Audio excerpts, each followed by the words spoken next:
This is my math homework number 17, Tuesday. For the first one, it says simplify the fractions. On the left-hand side, you have 12 over 14. You want to see what number 12 and 14 can both be divided by.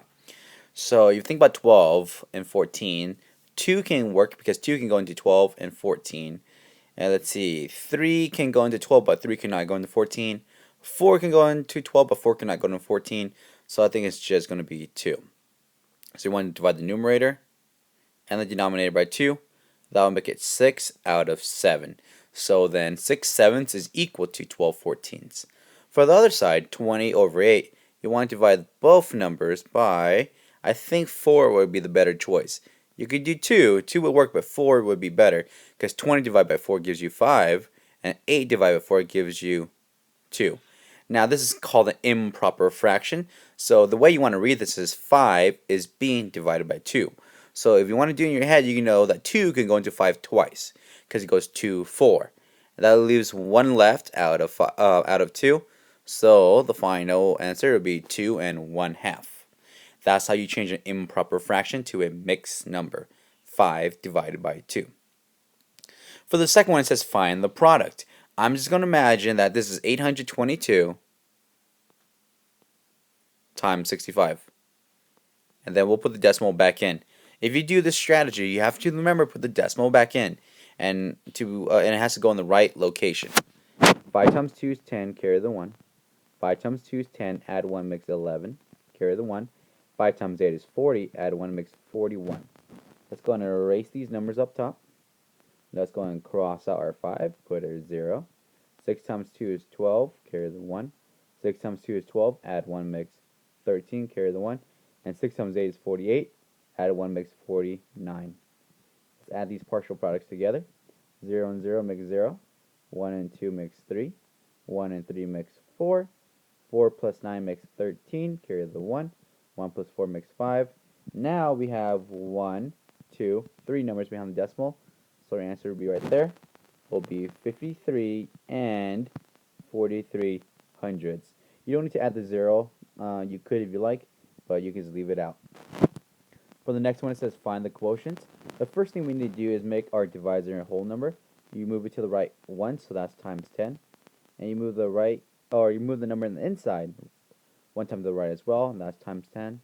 So our math problem then becomes 2.4 is being divided by 3. 3 cannot go into 2. 3 can go in 24 8 times, which makes 24. When we subtract that, we get a 0. We do have one number behind the decimal, so we'll put one number behind the decimal. So our answer, which is the quotient, is going to be 8/10.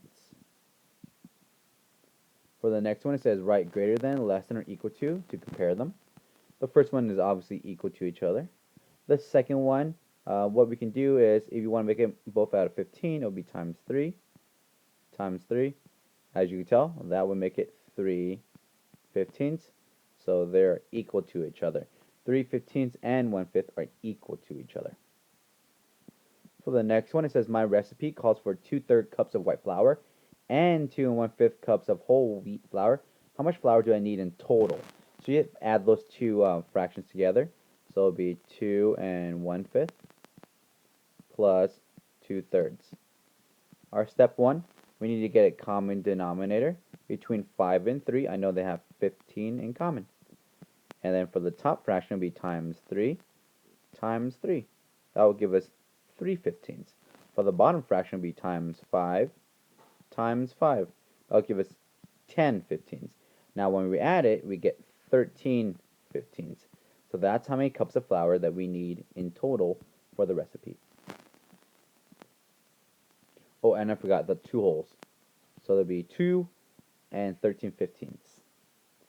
For the next one, it says add or subtract the fraction. So here it is.